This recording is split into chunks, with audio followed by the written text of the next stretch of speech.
Good afternoon, sir. Good afternoon, classmates. So I am Adeline Valera. So I am the one of the reporter of the about the learners with difficulty in communicating. So some learners are observed to have difficulty communicating, either verbally, expressing their ideas and needs, and or in understanding what others are saying. Some have had a clinical diagnosis of disability, while others display developmental delays and difficulty in the speech and language domain. So, before we start, so let's define on what are the types of communication impairments and disorders. So, first is communication. Communication is the interactive exchange of information, ideas, feelings, needs, and desires between and among people. Communication is used to serve several functions, particularly to narrate, explain, inform, request, and express feelings and opinions. So in communication, it is the way on exchanging information to other people. And speech, how is speech different from language? So speech is the expression of language with sounds or oral production. Speech is produced through precise psychological and neuromuscular coordination. So there are three types of speech, which is the respiration or the act of breathing, phonation or production of sound by the larynx and vocal folds. And three, the articulation or the use of lips, tongue, teeth, and hard and soft palates to speak. So language, it is used for communication, a formalized code used by a group of people to communicate with one another. That is primarily arbitrary. So people decide only symbols, their corresponding meaning, and rules that make up a language. So there are 5 dimensions of language that describe its form, through phonology, morphology, syntax, content, and use or pragmatics. So there are components of language. So first is phonology. So phonology refers to the sound system of a language. So a phoneme is the smallest unit of sound within a language. For instance, the word dog is made up of 3 phonemes, namely D, O, G, while beans has 4 phonemes, B, E, A, and N and S. So phonology, it is the sound system of a language. So let's move on morphology. Morphology of a language refers to the smallest unit of language that has meaning and which are used to combine words. Sounds, syllables, or whole words are example of morphemes. So morphology, it is the smallest unit of language that has sounds, syllables, or whole words.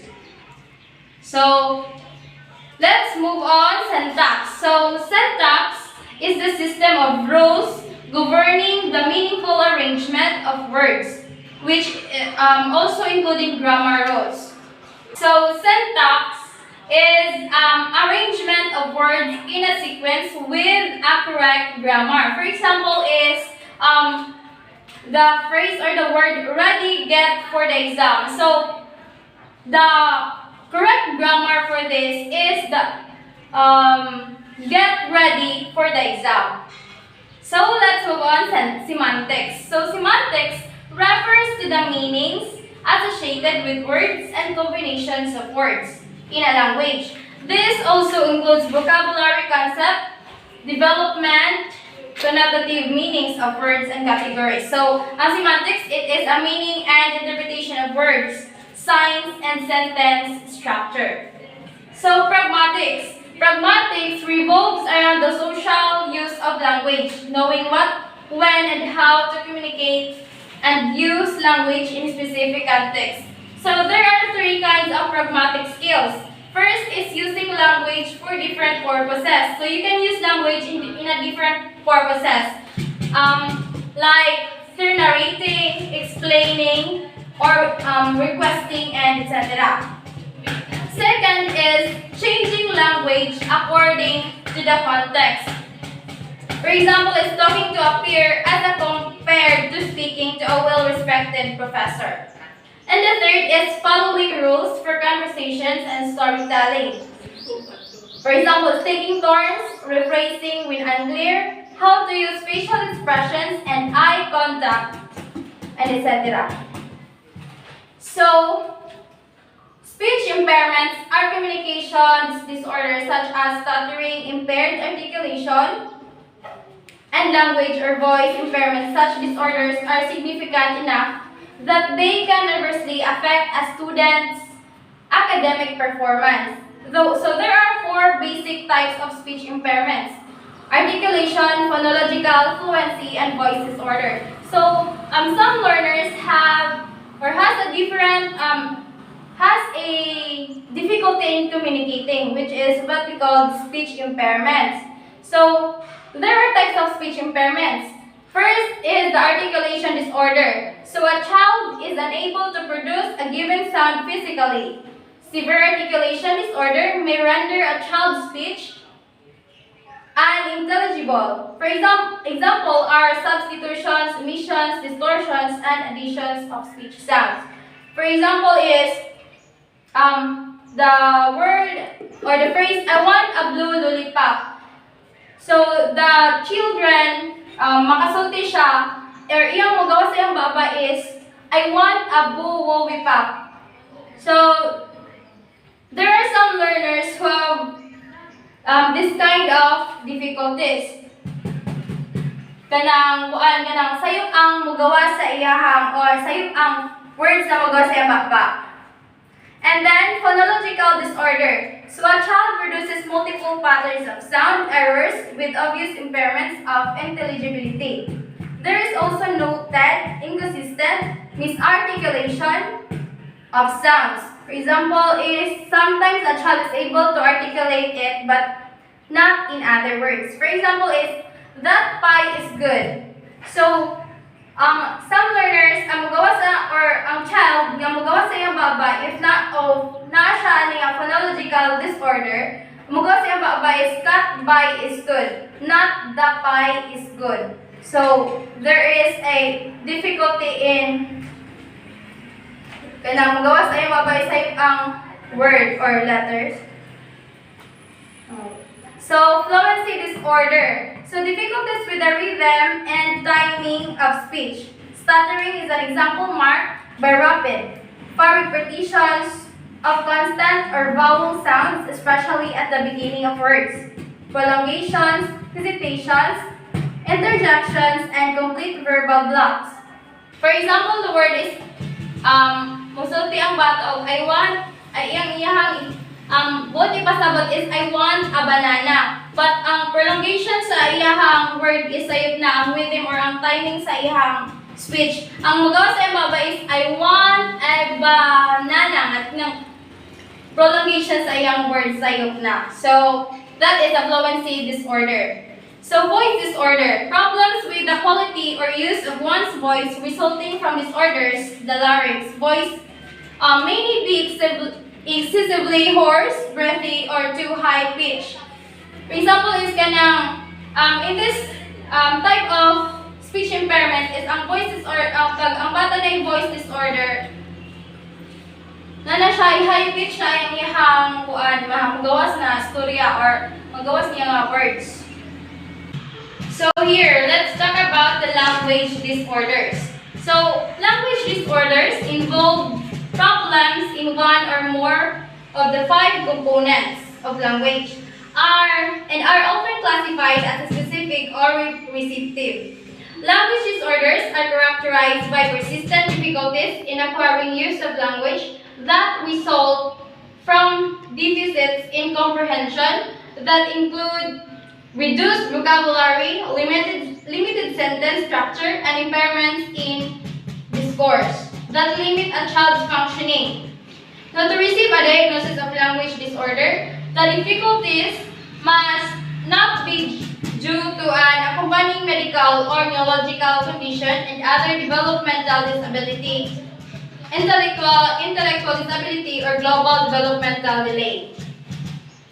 So there are different types of language disorder: expressive, receptive, and combination of the two. So an expressive language disorder interferes with the production of language. So a child may have very limited vocabulary that impacts communication skills or misuses words and phrases in sentence. On the other hand, a receptive language disorder interferes with the understanding of language.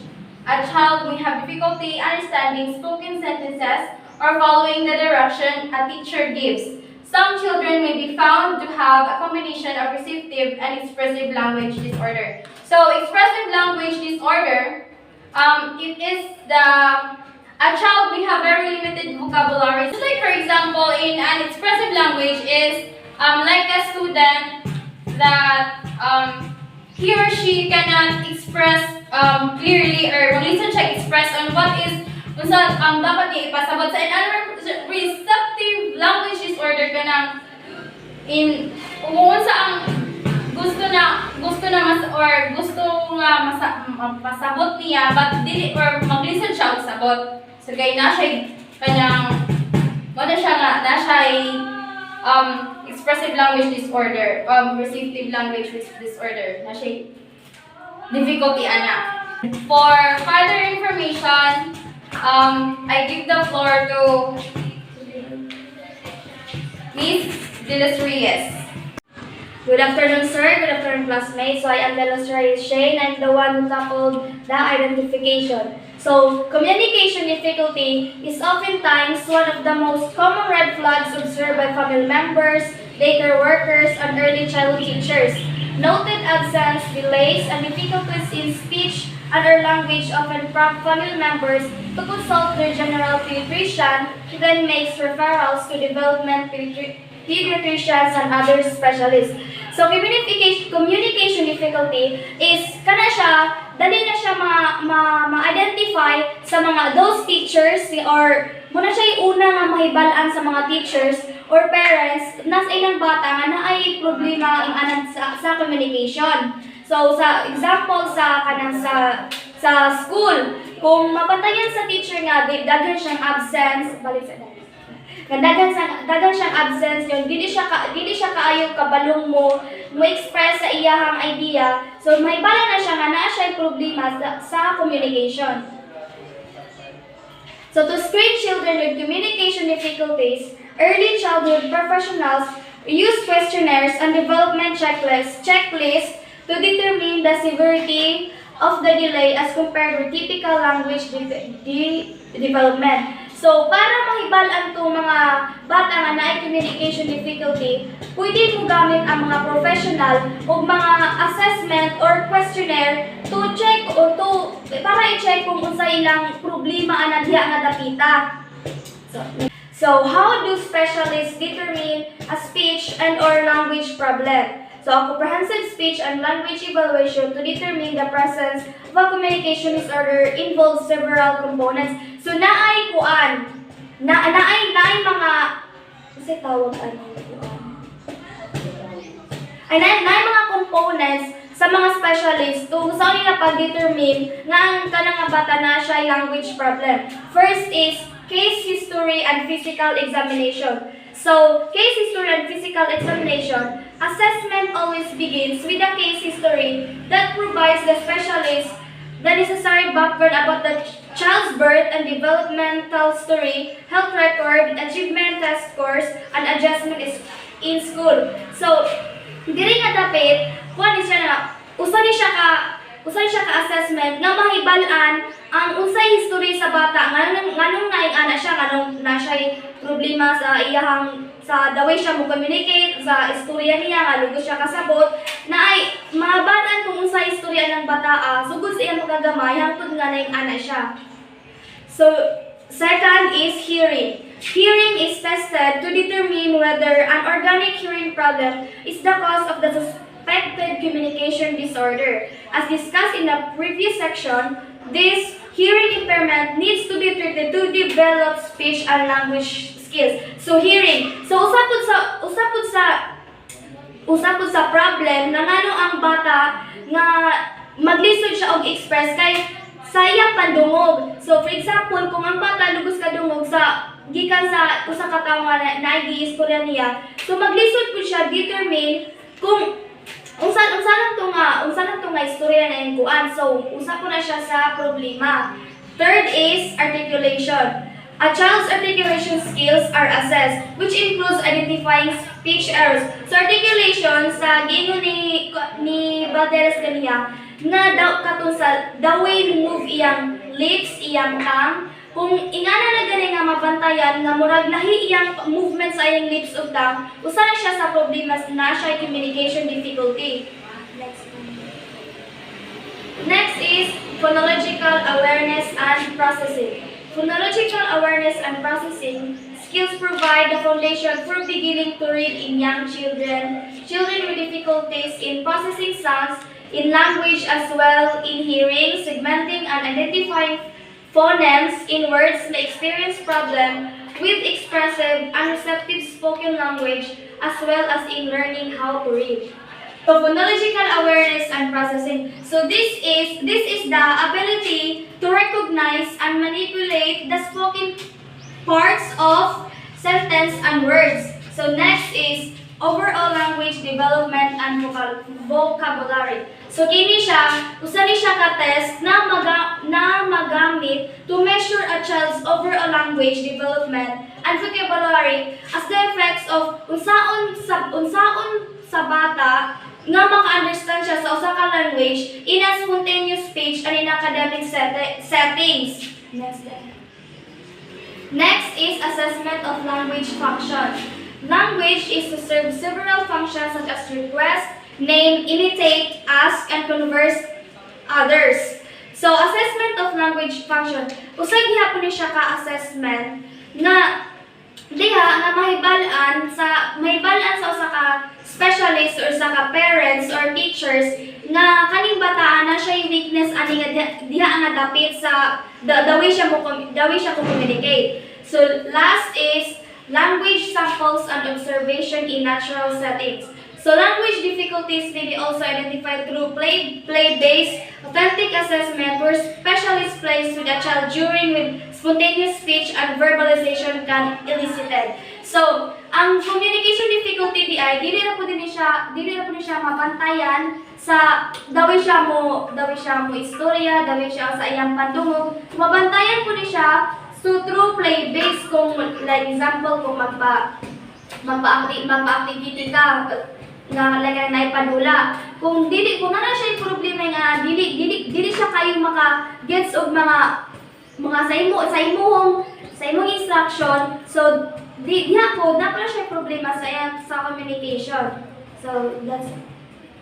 Good afternoon, everyone. So I am Gonzon Divine Jade, and I will be the one to continue on the learning characteristics and general adaptations.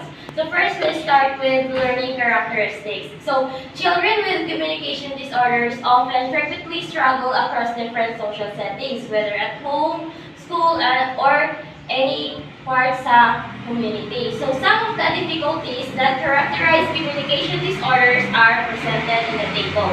So there are two types of language difficulties, expressive and receptive language. So first, let's start with expressive language. So when we say expressive language, this refers to how the child uses language to express himself or herself. So the difficulties of a child are limited vocabulary, incorrect grammar or syntax, expressive repetition of information, difficulty in formulating questions, and difficulty constructing sentences. So next is receptive language difficulty. So when we say receptive language, this refers to how your child understands language. So the difficulties are following oral directions, understanding humor or figurative language. So maglisod sila sabot ay mga students nga maglisod sila sabot og mga katong mga non-literal gani nga mga words. Next is comprehending compound and complex sentences and responding to questions appropriately. So there are those students nga na communication disorders is maglisod sila dayon o respond sa questions, especially kung through oral questions. So, children with communication disorders may also experience behavioral difficulties because they struggle in expressing their needs and ideas. Some children resort to inappropriate behaviors out of frustration or to get the attention of significant others. So, children with communication disorders usahay mas mahimo silang aggressive than those normal nga students na walay communication disorder. It is because maglisod silang express sa ilang ganahan nga message nga i-convey. So for example, kanang mga bata nga manghulam sa kanang gamit sa uban. So since kay naaman sila communication disorders, limited ang ilang vocabulary or na mga words nga dili nila masulti. So sometimes mahimo sila nga aggressive. So it is very important that teachers should also kanang take into consideration nga naay mga weakness ang mga bata so that sa bata pa lang sila is ma-correct na ang ilang mga behaviors. So despite these language difficulties, children with communication disorders are known to have their own strengths and abilities.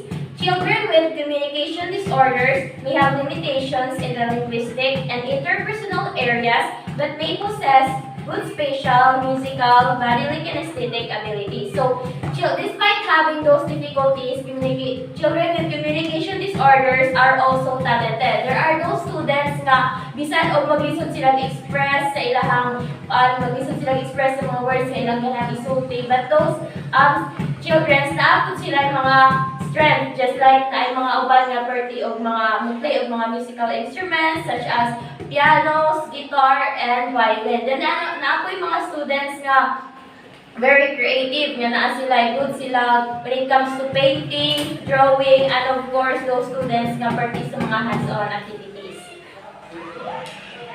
Next one is general educational adaptations. So different strategies and accommodations may be used to provide a level playing field with children with communication difficulties or disorders. So there are two types of accommodation or general educational adaptations na pwedeng ma-apply sa teacher nga na ay sa mga students nga na ay mga communication difficulties. So first is universal design for learning. So what is universal design for learning? The use of UDL in the classroom allows children to learn information, demonstrate understanding, and stay engaged in multiple ways. Because of weakness resulting from communication difficulties or disorders, teaching and learning practices as well as assessment should be presented in different modalities such as visual, auditory, and kinesthetic, motor, or tactile. So, this means that a teacher can use different strategies when teaching students with communication disorder. So, dili ra kay discuss na permi or mag-lecture, but the students can use different modalities such as multiple means of presentation, expression, and engagement. So, as a teacher can use visual presentations, pwede siyang makagamit og kanang mga audio presentations, videos, pwede siyang makapresent og kanang mga pictures, and of course, teachers also allow students to do hands-on activities. Kaya through UDL is dili ra kay